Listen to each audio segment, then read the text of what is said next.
This has happened to you if you're a pastor. You've been on Facebook, Twitter, just doing your thing, and all of a sudden you see a post and you're like, oh man, it's who would say that? And then you're like, oh my gosh, it's someone I love and respect. And that really brings it home. Actually, Nine Marks, they're putting out some really good content in regards to being online. And if we really snipe that in, have y'all seen any pastors post stuff where you're like, man, really, preacher?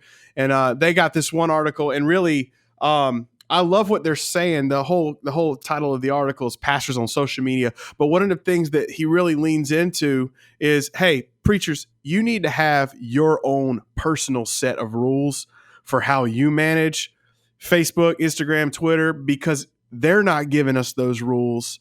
And I have some in my life, but I would just be curious, say, are there any personal rules you have as pastors that navigate how you interact on social media at large?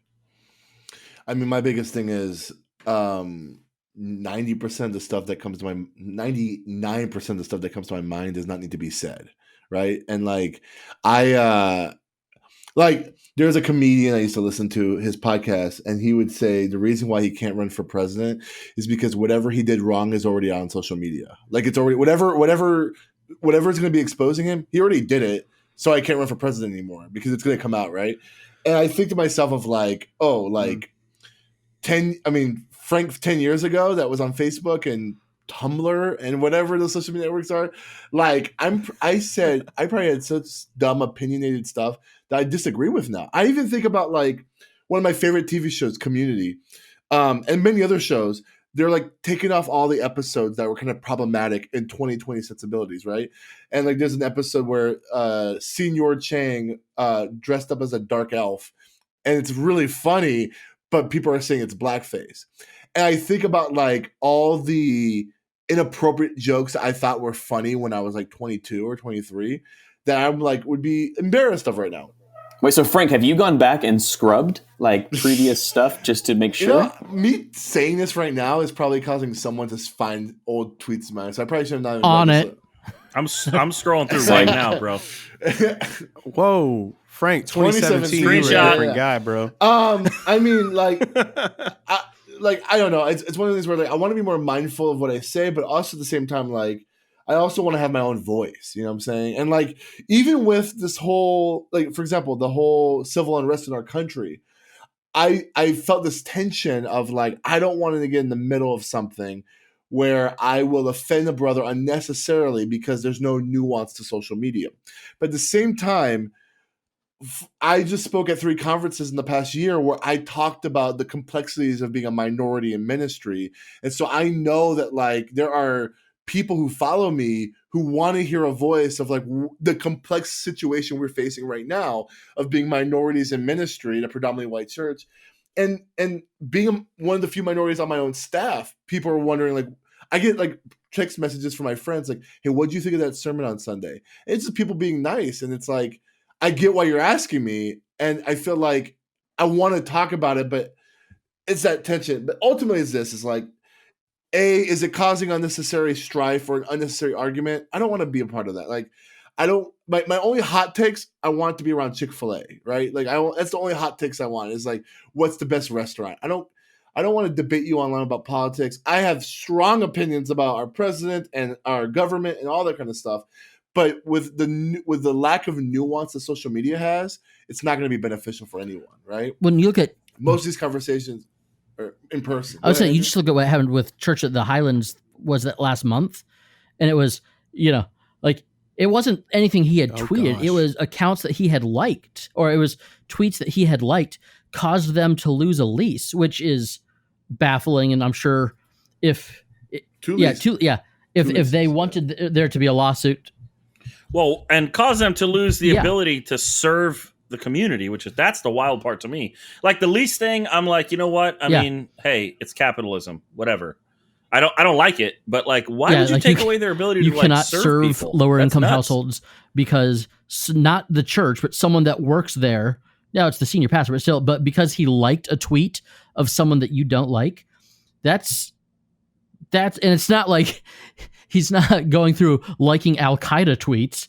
It's the president of the United States of America who, again, a lot of strong opinions about the guy, but to say we're going to take away this because of someone liking a tweet. I'm afraid when I'm scrolling through Instagram and I inadvertently like something, I always go through and I'm like, all right, I'm liking the next 30 things that I see because I don't want anyone to see what's the most recent thing that I've liked. And so there are times that I'll just be scrolling like, well, looks like I'm going to like everything for 20 minutes because I want the plausible deniability. So I have a question because I've dealt with this recently being a pastor on social media. And that's how do you interact with staff on social media? One of my staff members posted an article and I had a counterpoint and was not meaning to be combative at all. Just wanted to say, hey, there are multiple viewpoints on this topic. So I shared that. And I immediately got a text that said, I don't think it's cool that our lead pastor is trying to start a fight on Facebook. And I just kind of had to take a step back and was like, whoa, no. I just wanted to have multiple viewpoints just to make sure it was kind of a well-rounded discussion. So have you guys faced that issue at all, being a pastor on social media? Not or staff. Do you just avoid that? I haven't had that with staff, but I've had it with other members who posted something like, and I just said something in the comments that was kind of a counterpoint. And I immediately got a message that was like, I can't believe you called me out like that. That's so wrong. And I immediately was just like, wait a minute, you posted that in a public on the internet. Like I didn't reveal something about you. I was just, a lot of times it seems like there's a disconnect for people between like spiritual leadership and how they interact on social media. They just like think that we don't apply there. I don't know what it is. I think one of the things that's hard driven down into the culture of our church, or our staff, I should say, is Matthew 18. Like you go to someone one-on-one first. So if somebody's posting something that's a little off, and it's like really off, that's generally when I'll say, hey, let's slide into the DM and just say, hey, this is kind of where I haven't really had to do that a lot. But I mean, because like what you said, when you put it out there, yeah, it's public and then everyone sees it. And honestly, let's be honest, when I comment a different opinion on someone else's post where everyone can read it, I'm not talking to that person. I'm talking to everyone else who may read it, who possibly may be on my side or that person's side. So I have actually taken it to the comments. We actually have a forum internally in staff where we have conversations. Have y'all heard of Workplace? Man, Workplace is dope. Like that's what we use for a lot of our communications. But one of the things as another guiding point we have is if I couldn't put it on the overhead on Sunday morning and minister to people, I'm not putting it anywhere on Facebook. And that's pretty universal with staff. If it can't go on the overhead, you probably shouldn't be putting it online. Have you ever had the one where you say something to someone in person, you reference something that they posted, and they say, oh, you saw that? I'm so embarrassed. It's like, yes, your Twitter account with 653 followers, that thing that you said got retweeted by somebody that I know. And yes, the thing that you posted publicly was seen. I'm sorry that that's embarrassing to you, but yes, I did see it. We actually had that. I had somebody get super mad at me because they posted something with like inflammatory, like cuss language in it. And we were at a small group talking about language stuff, and they brought it up as like, oh, maybe I shouldn't have done that. And I commented like, yeah, that's probably not the best idea, but it happens, whatever. And later on, they got super mad that I was like calling them out for it. And I was just like, wait a minute. Yeah. So social media is weird, man. It's just a weird place. I do think I posted, we don't necessarily have to talk about the nature of the Babylon Bee article or Babylon Bee in general, but I did post about that Chick-fil-A post that they were trying to make fun of Dan Cathy for. And all I said was like, I feel like the post was inappropriate and also racist. And the reason why I said that was because the main audience of that site is supposed to be Christians. At least at one point it was. And right. Majority of the people are over. And I wasn't like posting that because I saw one person in my church had or whatever. It was more of like I saw that post make its run on Twitter, and then people were crapping on some Christian figures that were like saying it was wrong. And I just was like, man, this is an inappropriate like thing for people who claim to be Christ followers. You know what I'm saying? And I remember I got in this interaction with someone and the back and forth, and I know this person at least is a Christian because they went to a church of mine back in the day. And I just said like, hey, like, how does this like show Christ? Like, how does this honor people? Like, I'm trying to have empathy towards people. And like, when I look at what Dan Cathy was doing, like, even if he was wrong, he was trying to love others in the same way Christ has loved people by washing their feet. So that's why he did the shoe shining thing. And maybe he's wrong in that, but he's trying his best to love others or whatever. And his response was, whoa, you're taking this way too seriously. It's just a satire article. You didn't have to bring like the Bible into it. Like, this is not that serious. And I like, so I use that as an opportunity, like, you just proved my point. Why do we as Christians separate our sanctified self from our social media self? Like, our words, whatever we speak, whether it's online or in person, still is who we are, and we need to be mindful of that.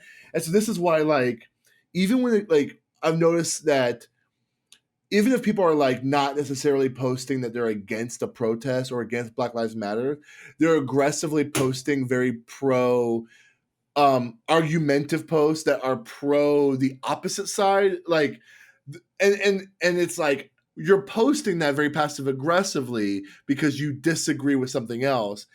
And my thing is, when I see that, and I don't know if this is true for you guys, but this is probably the hardest part of the whole social media conversation when it comes to growing up in the church, is there are men and women who I used to look up to when I was in high school and in college who like grew me in the faith. And now that I'm in my 30s and I'm still friends with them on Facebook, I've been so disheartened that as much as their gospel witness was for me when I was in high school, it's 100% only about politics. And it's only, and like there's a person I think of who I was a part of their evangelistic ministry in middle school and high school. And like they taught me how to do the wordless book and the EvangeCube and go to the state fair and share the gospel. There's not a single post on their timeline that isn't like, what's wrong with the protesters? Trump, da da da da. And it's like there's no evidence of like your gospel witness except for one post that says, "I kneel at the cross, I stand for the flag." Like that, and that's not even like a gospel post, you know. And for me, the most disheartening thing is it's like there's people who I've loved and respected who have like, for lack of better terms, this is our podcast, I'll say whatever I want, have turned to the idolatry of patriotism, if you will, for the sake of like whatever, and completely abandon the idea of like godly love, godly unity, and to love our neighbor, even if Jesus specifically says, love your enemies. So these supposed enemies that you have a problem with, how are you loving them by putting ridiculous stuff on social media? So with that same breath, I think about my own thoughts of what I want to post on social media to those people. And I'm like, I'm going to pause and just not post it. Maybe I'll snooze them on Facebook for 30 days. Maybe I'll unfollow some people because I use that feature a lot. The snooze is the best invention on Facebook. It is saved my ministry. Have y'all, okay, well, we've been talking about like what we should post. I don't know if y'all have caught this, but there's also like this expectation of, you know, why aren't you posting this? Have any of y'all ever dealt with that? Like, you know, when George Floyd was killed, like we all know that's evil. Like our church, as Together Unity, we released a statement on that. Our pastor wrote about that. I helped with the community. We organized a march. We had a collective statement against racism and for nonviolence that the pastors came and signed at our church. Like we've been trying to carry the banner. And then I had this one girl, she's my age. She slid into my direct box. And this was like on a Sunday morning. I wake up, she goes, "You know, your silence is violence." She goes, "You know, you haven't posted one post on Facebook denouncing the actions of those cops, and it's showing where your real allegiance is. And I just think that's sad that you have so much influence in this community and you're not wielding it for God." And first of all, same with you, Frank. I go and look at their social media. I'm like, there's one post about God in the last year, and it was an Easter post or a Christmas post, but like I just responded back to her. And first of all, I'll be honest, one of my number one things with social, if I feel my emotions getting engaged, I do not respond until I am checked out of that space. So once I was able to come back into it, I said, well, hey, these are all the things we have done that are happening kind of out there in the real world. I was nicer, but like the real world, I was like, so are you reaching out to me right now because you want me to type a paragraph on Facebook and mash enter? And she's like, well, yeah, that'd be nice. And she's a self-described activist online. And I'm like, but that's not real activism. And I think that's what they want us as pastors to be, is to be activists. And like, I think being against racism is a byproduct of the gospel, but that's not the bottom line. The bottom line is who died for us. So, but I mean, so have y'all felt that pressure? Like you have to do this. And if you don't, you're a wicked person. I tell people all the time that I choose to use my social media as a conversation starter and not like hey, let's get into a deep, personal, awkward conversation. But I want people to feel like they can know me and know my family a little bit by spending 4 minutes scrolling through whatever I post. And so I intentionally try to keep my personal social media light and fluffy. And I don't think my opinions need to be read by the 1,400, 1,500, however many people there are that I'm friends with on Facebook, because there are maybe 200 people in my life who need to know how I stand on a specific position, and not everybody else needs to. So yes, I will publicly denounce sin. I will publicly say that, murder is wrong and that racism and prejudice of any kind should not be tolerated. But I'm going to be posting pictures of my kids eating an ice cream cone, or something cute that one of my kids did, because I think that makes me more approachable as a pastor than me saying I'm going to draw a hard line in the sand and anybody on the other side of that line, well, I'm not going to have time to talk to you. I want people to be able to approach me no matter what side of what issue they may be on. Yeah, Andrew and I have a very similar social media philosophy, and it's fun, lighthearted, and family. That's kind of my what drives me on social media. Every now and then, my emotions will get the best of me. I'll hit that share button and like, should I have shared that? I mean, but Matt Chandler delivered it so well. Like, of course I was going to share that, right? It was just so good. Or Phil Vischer, man, he just nailed it. Like, I gotta share that. And then it's like, come on. How many of you guys post something on Twitter or on Instagram or Facebook and then immediately like delete it? Be like, oh, got it out of my system, but I deleted it because like I have done it. Yeah. Yo, have you ever I've typed up the thing and it was really long and Command Alt Delete. Yep. I'll usually type it up and then send a screenshot to Tim, and he'll be like, you won't post it. That is probably a bi-weekly occurrence that one of us will say something really snarky and screenshot to the other person. Oh, look what I did. I'm about to send it. And the other one's like, no, you won't. But the best is when you get in trouble for one of your fun or lighthearted posts. So last year when we were in the middle of all of the nonsense, it was my dad's 60th birthday, and we had planned a trip to Boston to do a Rays Red Sox game. And it was right in the thick of things. And I still took the trip with my dad because it was me and my dad and my brothers, and we had planned it for a year. And I posted a picture of my dad, myself, my brothers at Fenway Park.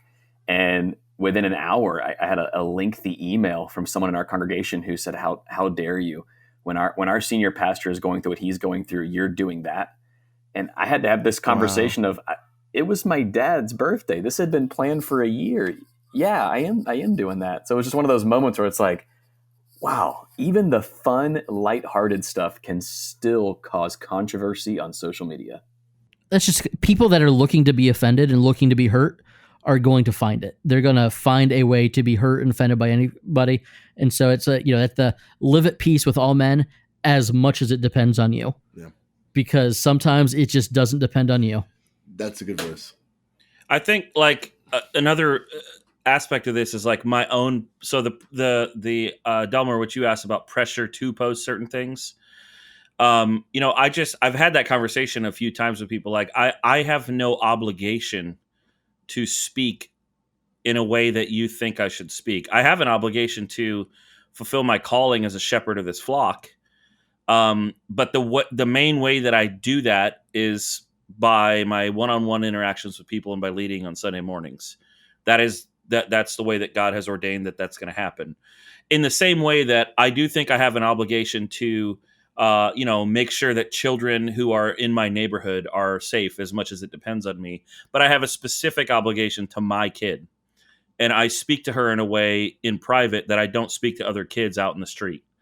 I might tell a kid like, hey, don't run over there, but I will tell my daughter, other things. And then just like on a personal note about like when I feel like I want to post something, the filter I try to run it through is, Jesus in Matthew 6, beware of practicing your righteousness before other men so that they'll see you, because if you do that, you won't receive your reward from your Father who is in heaven.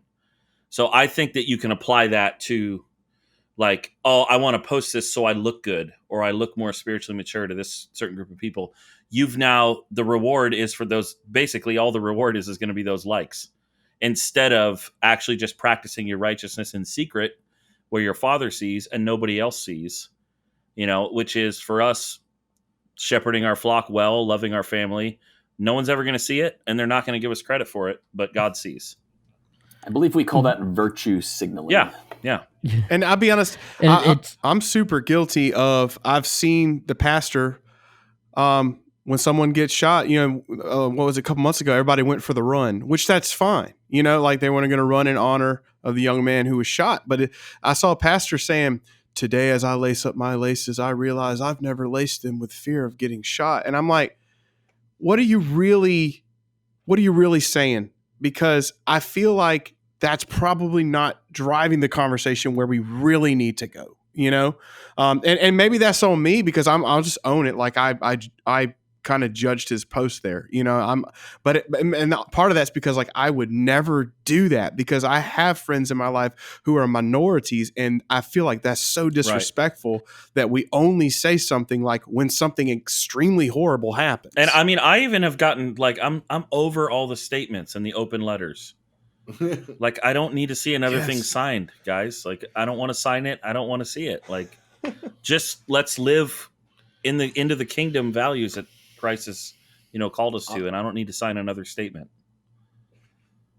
Well, and going back to what Delmar was saying, kind of at the head of all this, of someone saying, hey, you didn't speak up about this, this, and this. So it's like you didn't hear the last 3 things I preached on. So because I did not type something on Facebook does not mean that I did not speak to this subject. You didn't hear me speaking to my congregation on justice. You didn't hear this, that, or the other. When the forum was appropriate and I had the microphone in my hand with nobody else talking is when I said what I said. Just because I did not share it alongside of the picture of the puppy finding the Cheez-Its does not mean I have not spoken to that specific issue. Right. But at the same time, like there have been times when I have been called out for not saying something, and it was legitimately because I was afraid to say something and I should have said something. So that's possible too. Yeah, that's possible too.